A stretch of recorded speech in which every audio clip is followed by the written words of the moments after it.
안녕하세요. 이명숙입니다. 요즘 어떻게들 지내고 계시나요? 저는 30여 년 하던 비즈니스를 그만두고 2년 가까이 그곳에서 파트타임 일을 하였습니다. 제가 하던 가게에서 일을 하였기 때문에 상황은 좀 다르긴 했지만 오랜 세월 고용주로 있다가 고용인이 되어 일을 하면서 참 많은 것을 깨달았습니다. 제 나름대로는 직원의 입장이 되어 그들을 많이 이해하고 배려했다는 생각을 했었는데 막상 제가 고용인이 되어 그 입장이 되어 보니 입장이 달라도 너무 다르다는 것을 깨닫게 되었습니다. 흔히들 입장을 바꿔 생각해 보자고 하지만 그 입장이 되지 않으면 절대로 그 입장을 이해할 수 없음도 알게 되었습니다. 지난 30여 년 저와 한솥밥을 먹었던 직원들 하나하나를 떠올리면서 미안함과 고마운 마음이 교차되었습니다. 좀 늦은 시간까지 일해야 한다는 스트레스가 저를 힘들게 했지만 참 많은 것을 깨닫게 하는 귀한 시간이었어요. 이 시간들을 허락해 주신 주님께 참 감사했습니다. 오늘 소개해드릴 묵상 에세이는 버려진 게 아니라 뿌려진 것이다 라는 책입니다. 저자 이인호 목사님은 하나님의 은혜로 지금은 성공적인 차세대 목회자의 길을 걷고 있지만 그의 지나온 삶은 질병과 가난 그리고 눈물로 점철된 삶이었다고 합니다. 칠흑과도 같은 인생의 감옥에 갇혀있다는 절망 속에서 역전의 인생을 살 수 있었던 것은 오로지 주님을 만났기 때문이라고 고백하고 있습니다. 그는 형들에게 버림받아 애굽에 팔려간 요셉의 삶을 조명하면서 자신과 비슷한 어려움을 겪고 있는 사람들에게 힘과 위로가 되는 메시지를 전해주고 있습니다. 자신에게 닥친 온갖 가혹한 시련을 믿음으로 견뎌낸 실천적 경험이 담겨져 있기 때문에 이 책에는 강한 설득력과 진한 감동이 있다는 평을 듣고 있습니다. 하나님 안에만 있다면 고난은 더 이상 저주가 아닌 축복이 될 수도 있다는 것을 보여주고 있죠. 어떠한 고난 속에서도 포기하지 않고 그 안에 담겨진 하나님의 뜻을 깨닫고 더 나아가 내게 주신 사명은 무엇일까를 발견할 수 있게 하는 귀한 책이라는 생각이 듭니다. 백일몽과 우상의 차이가 무엇인지 저자의 글을 읽어보겠습니다. 팀 켈러는 나의 백일몽이 무엇인지를 보면 나의 우상을 알 수 있다고 말합니다. 내가 그것만 있으면 좋을 텐데 하며 행복한 상상에 사로잡히는 것이 무엇인지가 백일몽입니다. 그런데 그는 나의 우상은 동시에 나의 악몽의 주제가 된다라고 말합니다. 그것을 소중히 여기는 만큼 잃어버리면 어쩌나 하는 두려움이 꿈으로 나타난다는 것입니다. 자녀를 유치원과 학교에 보내놓고 두려워 안절부절 못한다면 집착입니다. 헤어지자고 하면 어쩌나? 왜 카톡에 답을 안 하지? 왜 전화를 안 받지? 사랑이 식었나? 이런 것은 집착입니다.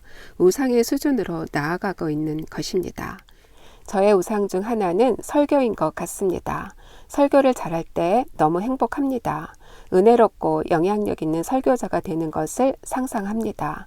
이것이 저의 백일몽이라면 동시에 악몽 역시 설교인 것 같습니다. 차가 막히고 준비가 안 되어 있고 설교하는데 성도들이 예배당을 나가는 꿈도 꾸었습니다.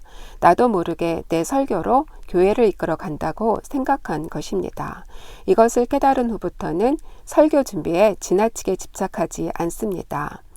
당신의 삶을 백일몽과 악몽으로 번갈아가며 지배하는 대상은 무엇입니까? 그것이 바로 당신의 우상이요, 당신이 집착하는 대상입니다. 각자의 삶을 지배하고 있는 우상은 무엇일까요? 오늘 여러분들과 함께 나눌 묵상 제목은 징계하시는 하나님은 전능한 구원자이십니다. 예레미야는 하나님의 명령대로 아나돗에 있는 밭을 사서 증인을 세우고 매매 증서를 토기에 담아 오랫동안 보존케 하고 하나는 바룩에게 넘깁니다.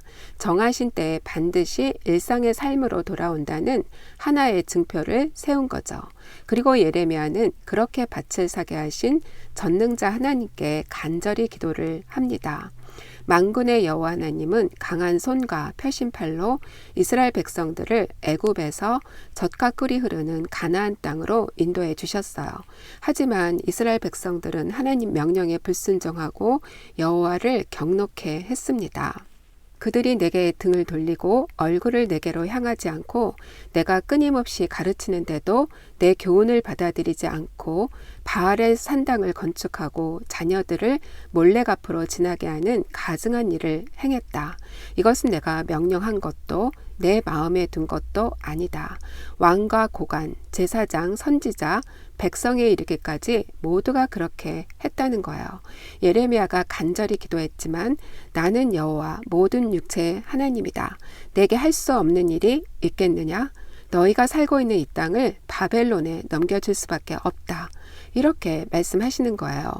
이스라엘 백성들은 여호와 하나님이 가장 싫어하는 것을 행했기 때문에 징계를 받을 수밖에 없었던 거죠. 일상의 삶을 살면서 하나님의 명령에 불순종하는 모습은 무엇일까요? 나도 모르게 뭔가에 집착하고 그것을 하나님보다 더 많이 생각하고 있는 나의 모습을 종종 발견하게 됩니다.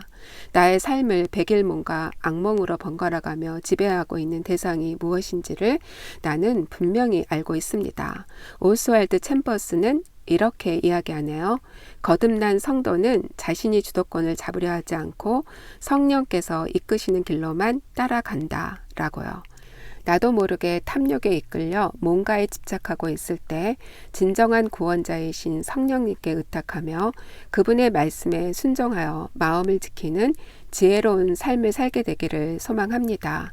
여러분들 다음 시간까지 샬롬.